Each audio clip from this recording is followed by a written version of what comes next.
Gotcha. Hello again, football fans, and welcome to Miners Postgame Week 1 edition. I apologize for the technical difficulties. I'm curious. Let me get a thumbs up in the chat here if I got you with that little intro right there just now. Yes, I don't really know. I don't know how to start. I don't know where to start. I don't know what to say. I'm never that person at a loss for words. You guys know me. This one is tough. This one was tough. However, the Sacramento Miners lost. That's just, at the end of the day, there's a winner and a loser. And tonight we're the loser. The Sacramento Miners lost this game. But I want you guys to understand one thing, and I'm going to say this as perfectly clear as I possibly can. The biggest winner of tonight's game was not the London Bulldogs. The London Bulldogs were not the biggest winner of tonight's game. Take a moment. Let it sink in. Try to wrap your brain around how that makes any sense and what I might be talking about. Go ahead and say that the Sacramento Miners are on the clock. We are officially the worst team in the RFL. But I'm telling you right now, the biggest winner of tonight's game was not the London Bulldogs. We haven't had meaningful RFL football in almost a year and a half. I mean, I'd have to go back and check the calendar to find when we had meaningful RFL football. For those of you that know, guys, if you're going to ask questions, you got to wait. There's always a monologue. There's always an opening monologue. You know this about me. Save your questions, because if you're putting questions in the chat right now, they're going to get buried and I'm never going to get to them. So just wait till we get to the 5-minute mark. Get the opening monologue out of the way. Like, do I have to like tell you guys how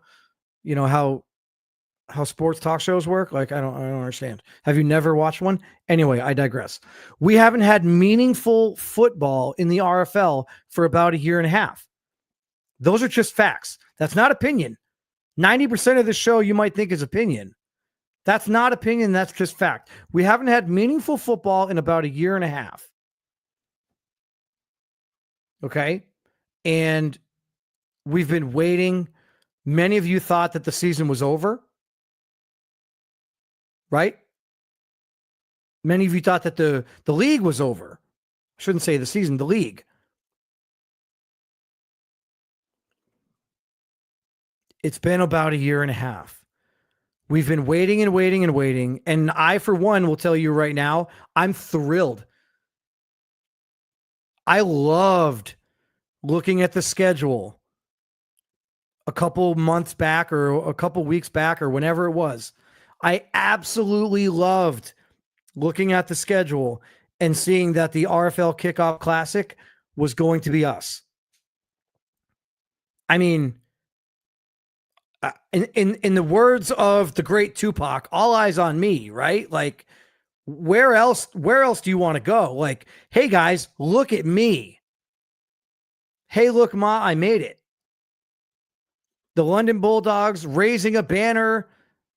Every single year, the first game of the year is going to be a home game for the team, and that team is going to raise a banner every year. That's how it's going to be every single year. And if you're lucky enough to be the team on the other end, amazing. Phenomenal. A tip of the cap to you, my friend. But again, I say, the London Bulldogs were not the biggest winner of this game. The biggest winner of tonight's game was you guys. Each and every one of you who were watching at one point. You got, for those of you that don't know, I don't watch the game in a chat view. I watch the game on my TV at home. I have a 75-inch TV at home and I watch it on YouTube on the TV. So I don't, anyone that's chatting, anyone that's saying anything to me in the chat during one of my games, I'm never going to see it. If I do respond or see anything, it's very rare. But I remember at one point in the beginning looking, there was 110 people. Like there was 110 people. I remember being like Relo Bowl games and getting over 100. It's not common. Like what we had tonight, guys, was unreal. I want you guys to appreciate that. I want you guys to recognize that. I want you guys to be grateful for that. And I want you guys to be excited because we got a lot more where that came from. But at the end of the day, yes, we did not win the game. But I'm going to tell you right now, if you're going to lose a game, at least lose a game that is one for the record books, one for the, I mean, I don't even, the archives. I don't like the word epic. You guys are, it's very rare that you're going to hear me say the word epic. If I say the word epic, I just said it 3 times. It's probably because in that moment, I'm having a hard time thinking of a word and it's just so commonly used and so easy to roll off the tongue at this point. But I don't like that word. But I'm going to tell you, that's exactly what we just saw. Like in every facet of it. Like you can't watch that game and think there was a single thing, right? Like when you watch a football game, I'm going to say this right now. Let's go real life. Let's go real world scenario right now.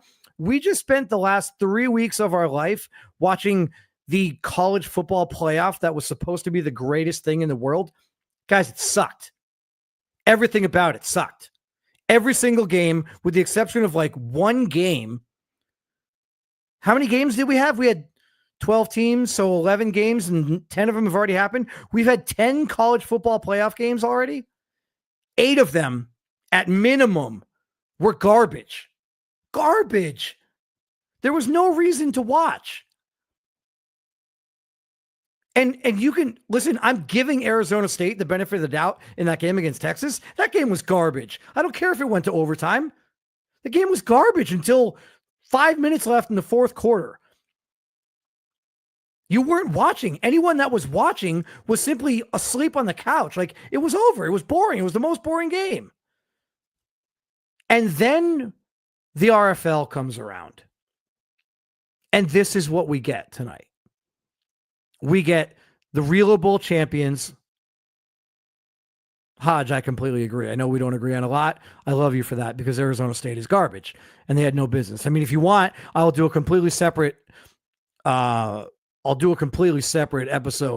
You know what? I probably will on real life and how I feel about that. But the game that we had tonight was unbelievable. You had the defending Relo Bowl champs. You had the Sacramento Miners, which are one of the most, I guess, polarizing teams in the RFL. Call it what you will. Like there are, win or lose, there are certain teams in the RFL that are just polarizing. You're drawn to them. You have something you're going to watch. Either you're going to root for them because you like them and you love and you respect them, or you're going to watch because you hate them and you want to see them suck and struggle. Either way, you're watching. They're polarizing. Whether it's players, whether it's me, whether it's stature, whether it's the fact that we haven't won a playoff game and we've won the division 3 years in a row, whatever it might be, this team is polarizing. And when you have that in the Kickoff Classic against the defending Relo Bowl champs, and then the defending champs go down the field, score a touchdown, like clockwork, like we weren't even on the field. Do it again. Like we're not even there. Like the Miners are in the preseason and the Bulldogs are in the Relo Bowl. That's what the first quarter of this game looked like. That's exactly what it looked like. It looked like we were still trying to figure out stuff in the preseason, and the Bulldogs were running shop about to raise a banner. And then Miles McCain, the face of the franchise, if you will, gets hurt, not for a couple plays, but for basically 2 quarters. What? I mean, we all saw Jerry Mayo roll out on the field at the same time. I was like, this can't be good. This can't be good. And then Jerry Mayo, tip of the cap. Boy, am I glad I called that guy, right? For those of you that remember Billy Madison,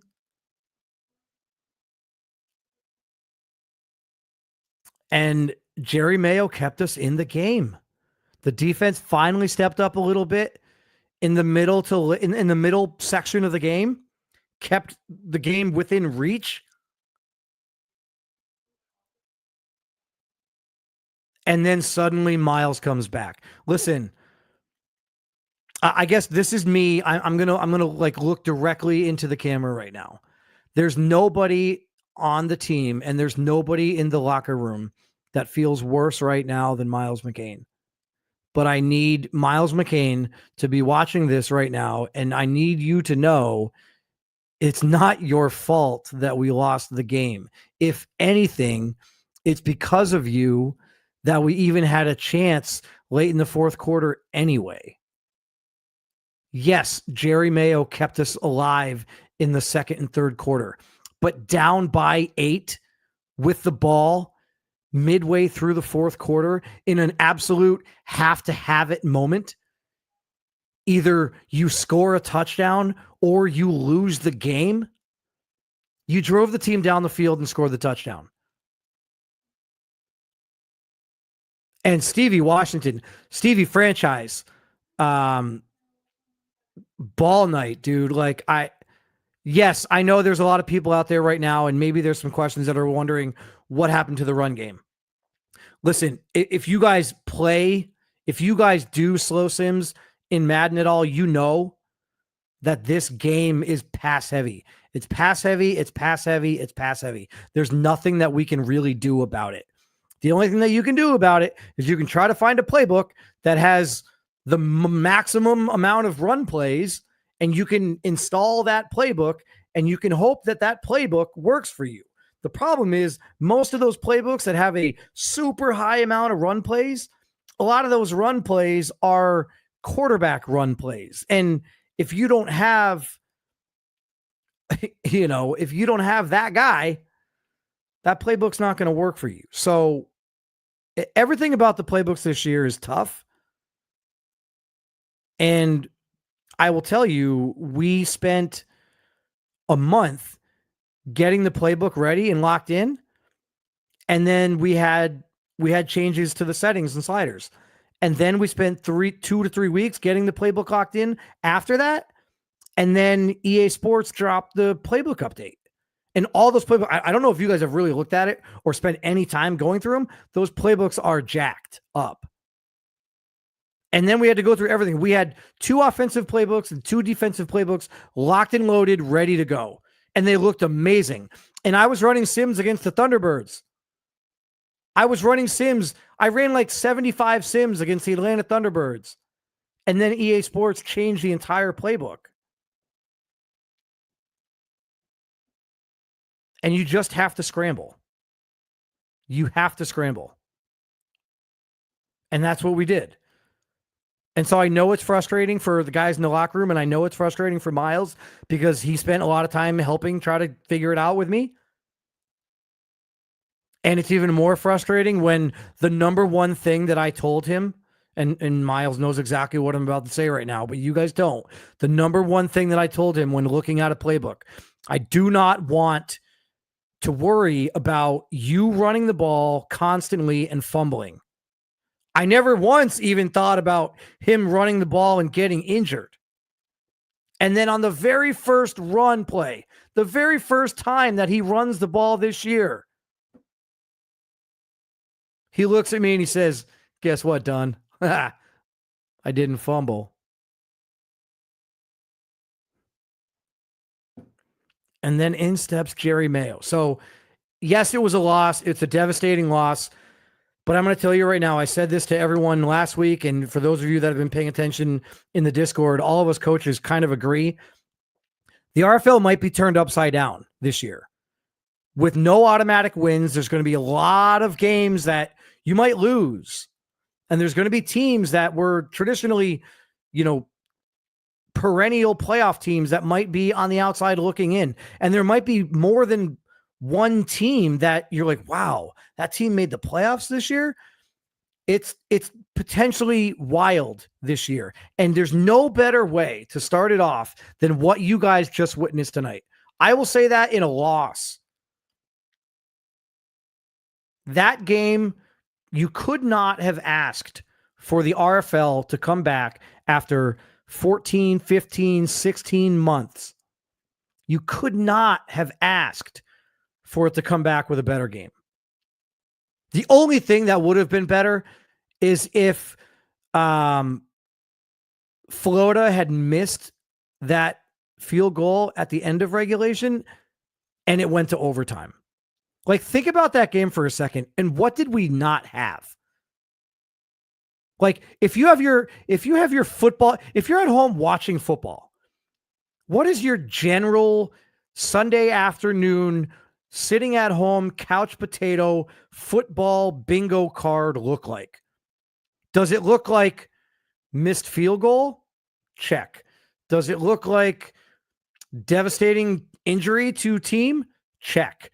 Does it look like fourth quarter comeback? Check. Does it look like rookies stepping up and making big plays? Check. Does it look like seasoned veterans looking like seasoned veterans and future Hall of Famers? Check. Like, I don't know. I'm genuinely curious, and I guess this is where I will turn it over to you guys. And I will now turn it completely over. If you have questions in the chat, I appreciate you guys.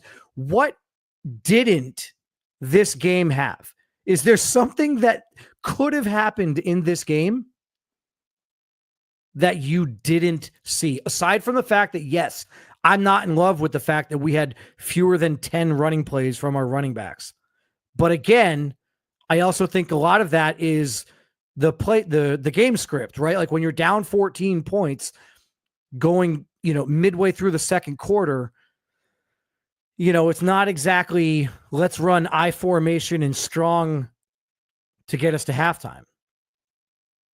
Right? So that might just be the way it is. And also, you're going to find that a lot of teams are going to be running very few plays dedicated to the running back, and it's going to be very pass heavy throughout the league. That's at least my opinion. I don't know that there's very many general managers out there that are going to disagree with me, because I think that's what we've all seen. All right, now I'm going to take it out here. So I'm going to try to go back a little bit, guys. See where we're at timestamp wise. I'm going to go back to like the 9 o'clock timestamp here. See if I see anything random that pops up.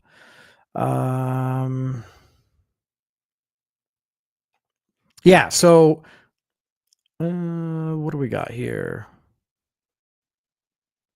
This is a good point by Rohan. So for those of you that remember, I'm going to turn this down a little bit.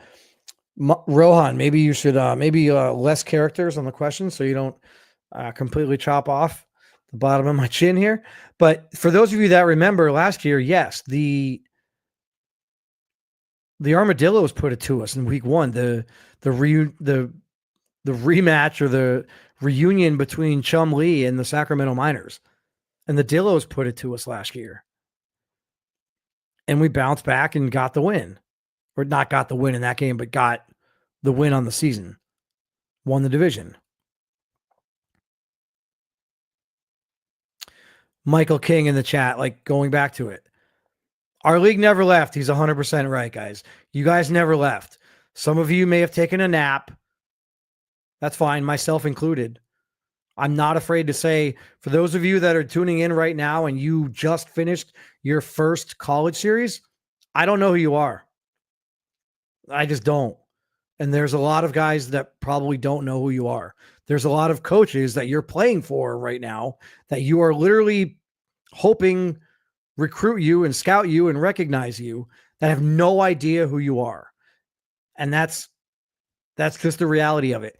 But the bottom line is, yes, Michael King, you're 100% right. The league never left. We just had a long wait to get to tonight. Joseph Fontanez in the chat, man. I mean, this is it. Like I can say it, but I mean, this is it. Like this is you guys. If tonight's game had finished with a final score of 35-7 or 35-10 or 42-14, you all would have been bummed. You would have said, "Oh, the defending Relo Bowl champs just went out in week 1 and they looked like the defending Relo Bowl champs and ho hum." But that's not what you guys got. You guys literally got one for the ages. Kai Cash in the chat. Good luck to you and the Tigers this year. I know you guys are without Coach Stein, but I do feel like you guys are in position to break that curse of not making the playoffs. And I think that you really do have a chance to get there this year. But yes, absolutely. Mixed with a great call tonight.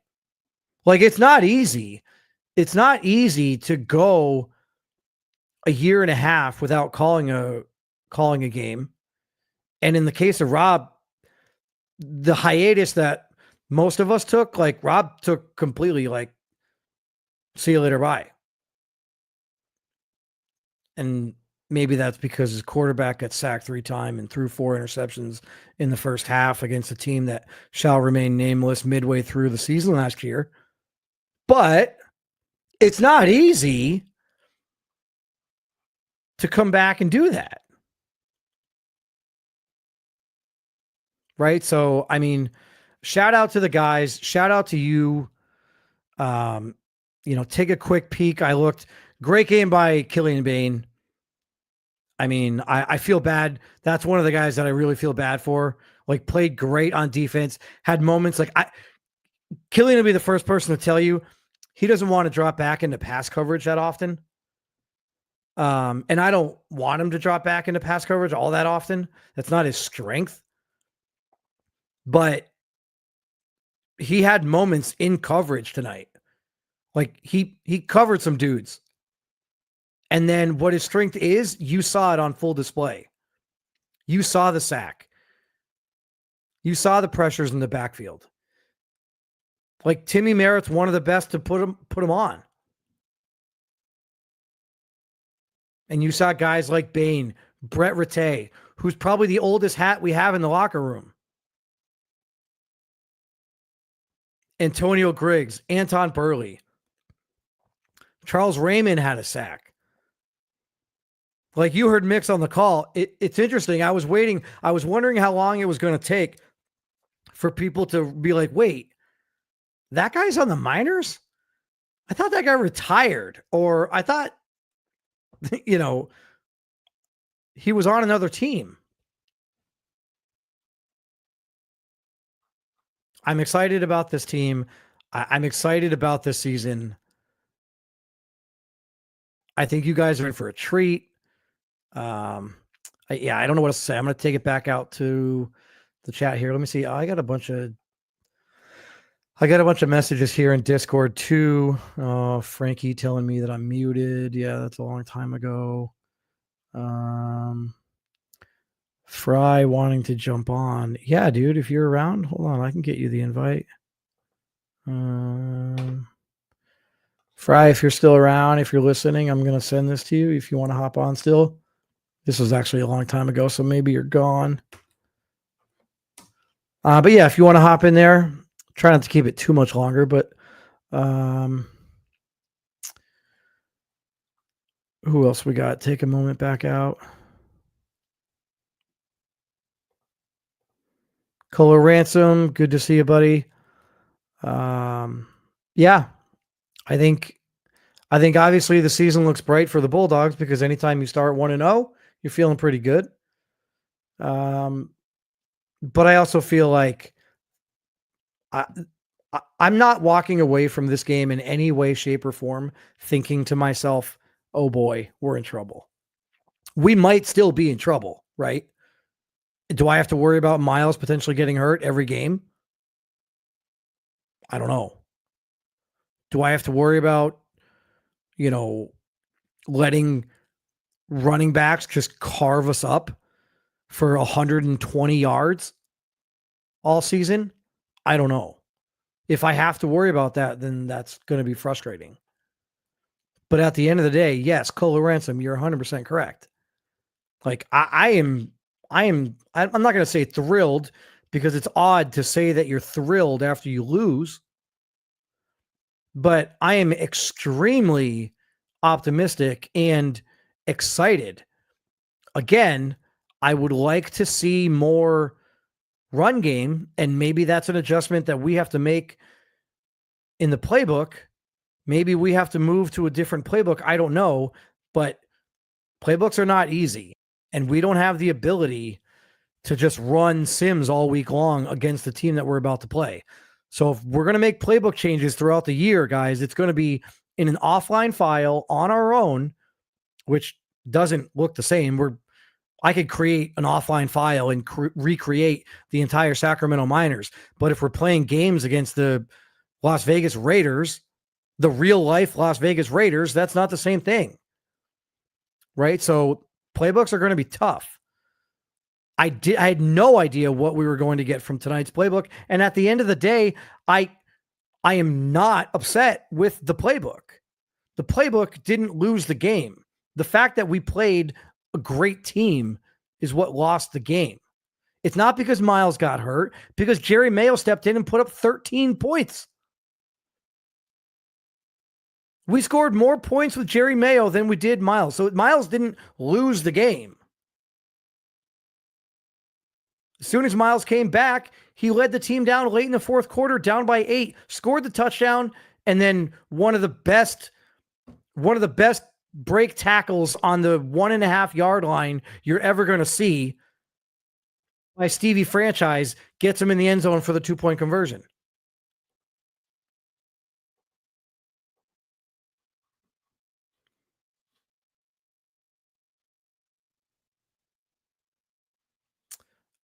Sorry, Fry. I saw that you jumped in. I was going to, if you want to jump in for a second and say something. But yeah, I mean, I'll kick it back out to you guys in the chat here for a second. Oh yeah, see, you guys want to get me on. If you guys want to put me on a hill that I'm about to die on, it's this one right here. This is the hill that I will die on. I'm just hoping a lot of these guys declare after College Series 8, the pros is why we're here. Yeah, I said this last week. I've said this for like 2 years now. For those of you guys that are in the College Series and you're creating players, love it. Love you. Absolutely love you. Reach out to me. Again, I said this earlier. A lot of us coaches don't know who you are. Like, we don't watch the College Series as much as we watch the RFL because the league is not called the College Series. I'm just going to throw it out there. Like, the league is not called College Series League. It's not what it is. Right? So we care, but we care only because we kind of have to, because you are the bloodline for our future success. And so for that reason, we care. But outside of that, like, if we don't know you, if you don't reach out to us, if you don't communicate with us, we don't know who you are. We don't know if you're active. We don't know if you're just bored one day and you create a player and you chat once a week and then all of a sudden you get drafted to a team and you ghost. We've all had it happen, right? So you guys in the College Series, you need to communicate with us as general managers, because there's a few of us coaches that have built pretty solid locker rooms. And I know that we have one of them. I know that we have one of them. Again, gonna try to get out of here in a few minutes here, but just wanted to go back and take a minute. I know I mentioned Bain with a great game, had the sack. I took a minute to look at some of the stats as Rob was going through them. So real quick, like again, back to the running game, right? Like I understand the running game was basically non-existent. Denard Locker, 6 carries, only 23 yards. That's under 4 yards a carry. That's not going to win championships. That's not what we want in Sacramento. Steve Washington only had 1 carry for 16 yards. But again, Steve Washington is more the speed back, the third down back, the pass catching back, right? So I don't mind. Where I did like Steve Washington was in the pass game, although he only had 7 yards receiving. A couple of those were big. Like he had 3 catches, and I want to say 2 of them were really big catches, right? Like 3rd and short, 2-yard catch picks up a first down, right? Like those types of plays where when it's 3rd and short, you never know what you're going to get. And the lifeline of every general manager in this league is converting on 3rd down. Anybody that knows me knows that the things that I care about the most are time of possession and converting on 3rd down. That's what I want. Yeah, Washington, like franchise had the big 2-point conversion. I don't know if that counts in the actual stats. Maybe it does. That's why I didn't say it, because I don't know if that 2-point conversion catch actually counts as one of his 3. And then Anthony Fry. I mean, listen, shout out to Fry. 7 catches, 69 yards, about 10 yards a catch. Uncle Buck Ulbrich, 5 catches, 72 yards. You saw him do it short. You saw him catch balls 3 or 4 yards off the line, make a move, break a tackle, and 10, 15, 20 yards after the catch. Doug Drayton, Rob was asking about this in the stream, came over from the Tigers. He was part of the trade that sent Dominic Moore to the Tampa Bay Tigers, and Douglas Drayton and a pick came over in return. Douglas Drayton, 4 catches, 43 yards. Denard Locker, 4 catches, 29 yards. Like, I know that the run game in terms of running backs running the ball wasn't there, but we had 7 catches between our 2 running backs. I would have liked to have seen a little bit more from Pavel Frederick. I would have liked to have seen Ajon Grant get involved. But again, the team this year is deep, and Ajon's in on a handful of formations. He just, didn't get the look. Some of that might have had to do with the fact that Jerry Mayo was the quarterback for half the game, and Jerry Mayo's not used to throwing the ball to Ajon Grant. I don't think Jerry Mayo threw the ball to Ajon Grant more than twice the entire preseason leading up to tonight's game.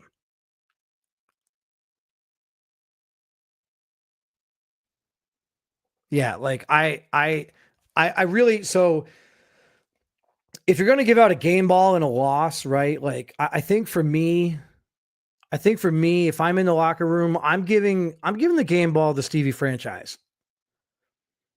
Right? Because he may not have had a lot of runs. He may not have had a lot of catches.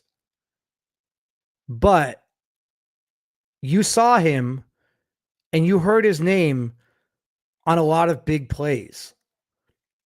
Whether it was a 2nd down and 15 and he came up with, a play to get it within 3rd and manageable, whatever it might be. His receptions say 3 for 7 yards, but I believe one of those catches was probably a 3 or 4 yard loss, because I seem to remember one of those catches being a screen pass that he took for 8 or 9 or 10 yards that got it within 3rd and manageable. And then no one in Sacramento will ever forget breaking a tackle on the 2-yard line, down by 2, trying to get the 2-point conversion late in the 4th quarter and breaking the tackle from a linebacker and getting into the end zone to tie the ball game. That moment right there, right? Like if that's what you're looking for, that's the moment. That is the Stevie franchise moment. That's the moment where Steve Washington became a member of the RFL. He said, listen, Ronnie Santiago, Carmen Sandiego, wherever you're from, I can't find you. I don't know where in the world you are, but I'll tell you where you're not. You're not at the 2-yard line tackling Stevie franchise. That's where you're not. And that moment right there is when Steve Washington became Stevie franchise. So shout out to you, Skinny. You're not from Louisville anymore. You're from Sacramento. This is a great point. This is a great point. Fry, you could have come on. You could have come on and said this. Mix mentioned it briefly during the broadcast. And Fry just said it right here. And I obviously knew about it while it was happening, but had forgotten to mention it up until this point. And yes, I did just give the game ball to Steve Washington. But I'm going to go ahead and in the spirit of giving, right? We just got through the holiday season. You guys haven't seen meaningful RFL action in over a year and a half. I'm going to give out 2 game balls. I don't care. Why not? The second game ball goes to the offensive line. The second game ball goes to the offensive line. When you're talking about Jermaine Taylor, what do you have? 21 sacks last year, 20 and a half sacks last year. I don't think he had one tonight. You look at Drew Brewer, former first overall pick. Nothing. I mean, yeah, maybe he had a couple pressures. Yeah, he was in there. He disrupted the game a little bit. But if you are the London Bulldogs, if you are a fan of the London Bulldogs and you are being told that Drew Brewer and Jermaine Taylor are going to get shut out in the sack category in a game, you're concerned because those are the guys. Those are your guys. And shout out to the offensive lineman. Shout out to Eric Ashley. I know we've talked a lot. I know that you've had your ups and your downs and you've been through a lot and you are committed to this league through thick and thin, the good and the bad, the highs and the lows. Shout out to EA.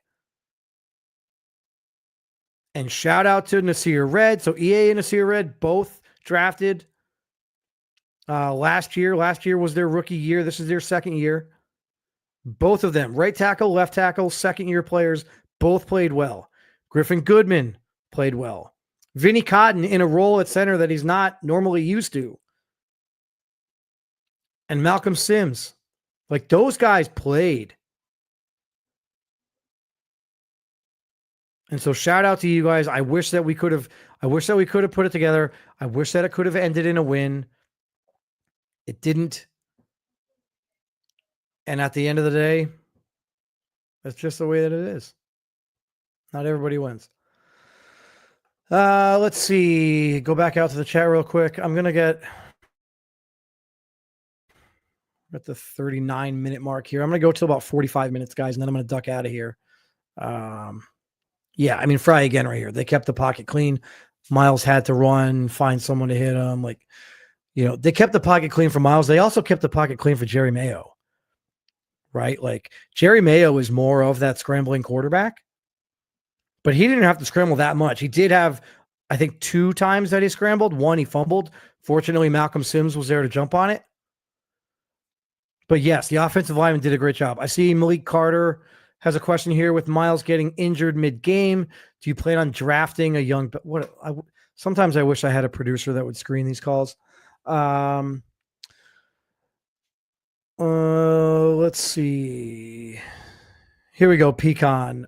Did you feel the impact that no abilities had on the game? Yeah, I did. I I don't know. I can't say whether I benefited from there being no abilities or if the Bulldogs benefited from there being no abilities.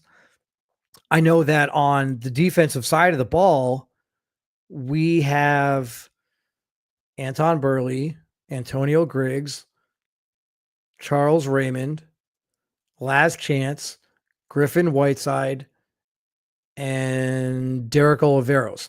We have 6 guys. 6 of our starting 11 have abilities on defense. And that's not including Killian Bain. He's still star dev. But I wouldn't be surprised if at the end of this year, maybe he has that year and he gets up to superstar. So, I mean, we had an interception. Derek Oliveros had a big pick, which was great. But usually you guys have watched Sacramento Miners football. Normally 2 picks in a game is not uncommon, right? So I do feel like the abilities had a little bit of an impact, but I also think that the things that you don't realize make the abilities being absent better for the game. And what I mean by that is you see run plays like Denard Locker, where in the past, he may have taken the handoff, got to the line of scrimmage, tried to make like some sort of little shifty move that he didn't need to make, especially because he's a power back and it was a power run play, but he tries to make some shifty kind of move. And then it kind of looks like a juke move, but it's not a juke move. And then all of a sudden he moves to the wrong direction and it's right in front of the guy that's coming to tackle him. Like, I think a lot of that stuff was because abilities were OP on the actual attribute grades. And I think now you're seeing there was a couple runs where you saw Denard Locker get the ball 1 yard after the line of scrimmage, he got hit, but he like bounced off it, did like a semi spin off the move, and then fell forward for an extra 2 or 3 yards. And those types of things you didn't see as often when you had abilities on. Right? Typically with abilities on, if you had a cornerback that jumped a route, he just automatically caught it. And it was a house call. And now we don't have that, which I think is more realistic. There was a play, Anton Burley, perfect example in tonight's game. Anton Burley, I think it was in the 3rd quarter, had a moment where he jumped a route. And I was like, oh God, if Anton Burley had his abilities, like maybe that would have been a pick. Because one of the abilities I had on him was zone, whatever, mid zone, or I forget. Right. And so, yes, I think any one of the GMs that have run sims or that have done anything with this game with the abilities off will tell you, Pecan, absolutely. We see that there is a difference. But I also think that we will all tell you we appreciate that it is now more about, I guess at the end of the day, it's more about the X's and O's and not the Jimmies and the Joes, right? Because when you had abilities on, the Jimmies and the Joes dominated the game. It didn't matter who your quarterback was. If he had dead eye and he was in the zone in the 4th quarter, it didn't matter that his team was down by 8. He was driving down the field. He was scoring a touchdown. And guess what? The 2-point conversion was good. And that's the way that it was. That's what happened. Rob, it's more good than bad. 100%. That's like, I don't think anyone disagrees. Rob agrees. I don't know that anyone thinks that the game. As a matter of fact, I'm kind of mad. I'm kind of mad at myself, but I'm also kind of mad at you, Pecan. I wish that you hadn't brought it up because there's a part of me. I wish that we had just not said anything. I wish that collectively behind closed doors, the league and all the GMs had got together and we just all voted on it and said, this is what we want. I think this is for the betterment of the league. And then we just did it and it wasn't announced. And we had a closed door policy where we weren't allowed to talk about it. It's like Fight Club. We do not talk about Fight Club. Okay. We do not talk about abilities. I wish that happened because I'm genuinely curious. Aside from the fact that when you're watching the game, you don't see the red star or the star on the player, I'm genuinely curious how many of you would have noticed any difference at all. And if you do notice, the benefit of calling it out now is that take a moment, guys, and watch the game. Watch everything as it plays out. Look at a mediocre quarterback that happens to have dead-eye superstar and he's in the zone in the fourth quarter because he has closer as one of his abilities, even though he's thrown 2 interceptions in the game and doesn't deserve to be in the zone. Look at that same quarterback now that he doesn't have the dead-eye X-factor closer ability and see what happens. Maybe he's not leading his team down the field in the fourth quarter to win the game. Maybe he's throwing a pass at his ankles. Listen, Timmy Merritt was arguably one of those guys last year. You saw a lot of plays in the second and third and maybe early fourth quarter where Timmy Merritt was missing guys. I got to go back and you guys can pull it up. The third down conversion percentage, I think the Bulldogs were 8 of 8 at halftime. They converted every single third down. If you had taken the time of possession at halftime, I seriously think it was like 20 minutes for the Bulldogs and 8 minutes for us. That's what it felt like. And I don't know. I know that the end of game time of possession was extremely skewed. The Bulldogs held the time of possession there, but that's also because we made it a little bit closer in the second half. I think at the end of the day, the abilities being off are going to be good. They're going to be good for the league. They're going to be good for everybody.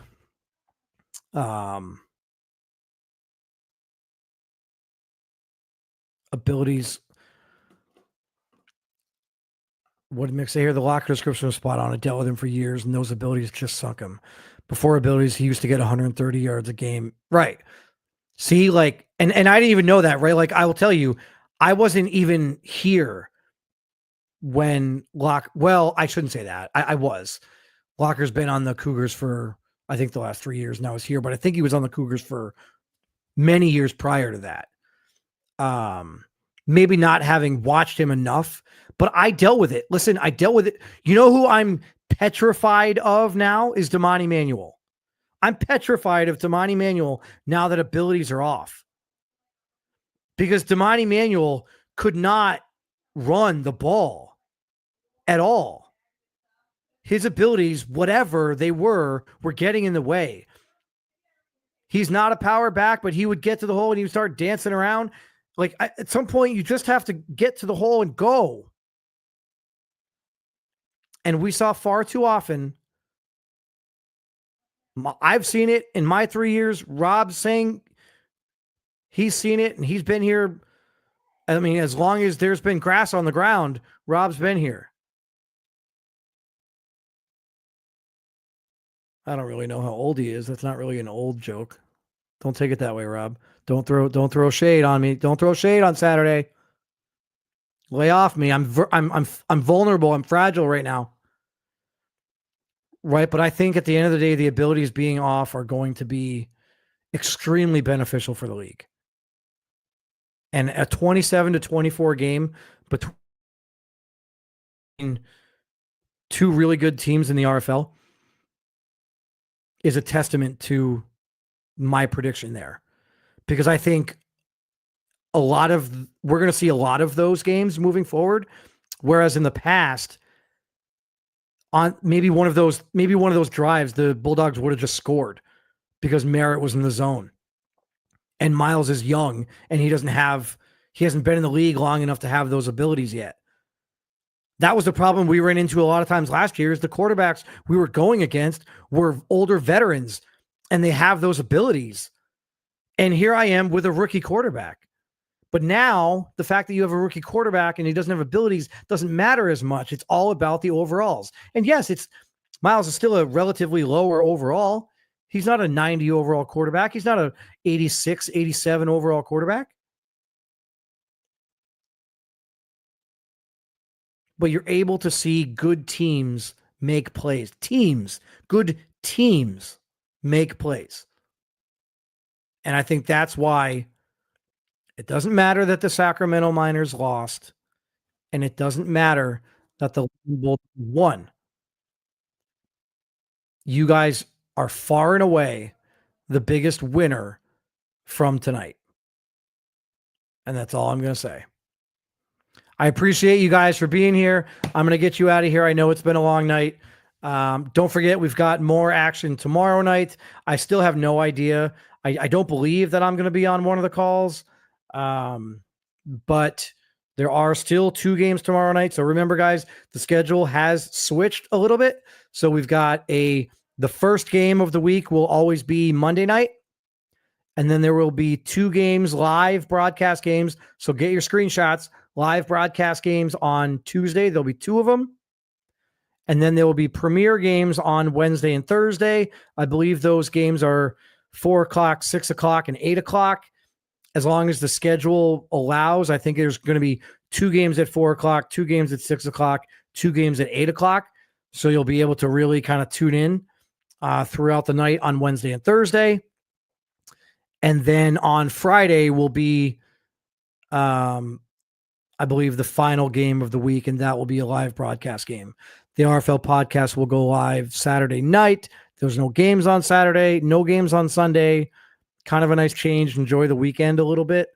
And then there will be the game on Monday, and also Miners Live on Tuesday. So Miners Live will continue on Tuesdays. I am going to have to switch the time a little bit. So I know I told you guys that it was going to be 7 o'clock, but now with the game kicking off at 7 o'clock, I think the games on Tuesday are 7 o'clock and 9 o'clock. So what I'm going to do is I'm going to do Miners Live, I think, at 5 o'clock. In worst case, I'll do it at 6 o'clock, but at least you'll get an hour to an hour and a half at max. We'll take you right up to kickoff if we go live at 5. But again, guys, so tune in. I'm sorry that we couldn't get the dub tonight, but I'm not sorry at how tonight played out, because you guys are the biggest winners. I don't think that there's anything more that we could have possibly asked for. I think I would be remiss. I don't normally do this. This is normally a Smitty and a Rob and a Bill thing, but I would be remiss if after tonight I didn't say, can I get a hashtag league first in the chat? Because that's exactly what tonight was. It was the Miners, it was the Bulldogs, but it was hashtag league first. And so thank you guys for tuning in. Thank you guys for supporting the team, for supporting the channel. If you haven't already, hit that like button, subscribe, turn the notifications on. Miners Live will go live tomorrow night. I will have more info on the upcoming schedule. I will release the actual full season schedule for the Miners, and we'll talk a little bit more about predictions.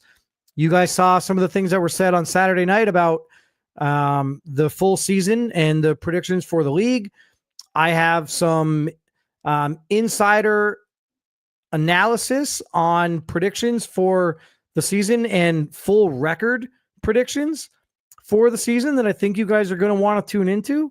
I saw someone yesterday on Saturday say that there's no way that anyone would ever go undefeated.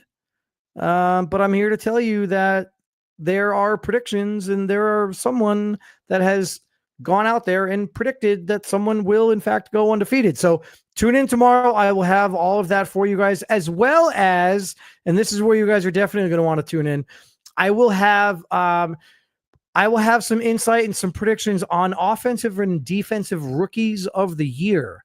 I'm going to throw out a couple guys that I think you guys should be paying attention to this year when it comes to potentially taking home the rookie of the year hardware on the offensive and defensive side of the ball. So again, guys, thank you for tuning in. Until next time, hopefully next time is a win. Actually, next time is going to be tomorrow. But I appreciate you guys. And again, shout out to you, credit to you guys. Hashtag league first, and I'll see you guys tomorrow. Take care, everybody.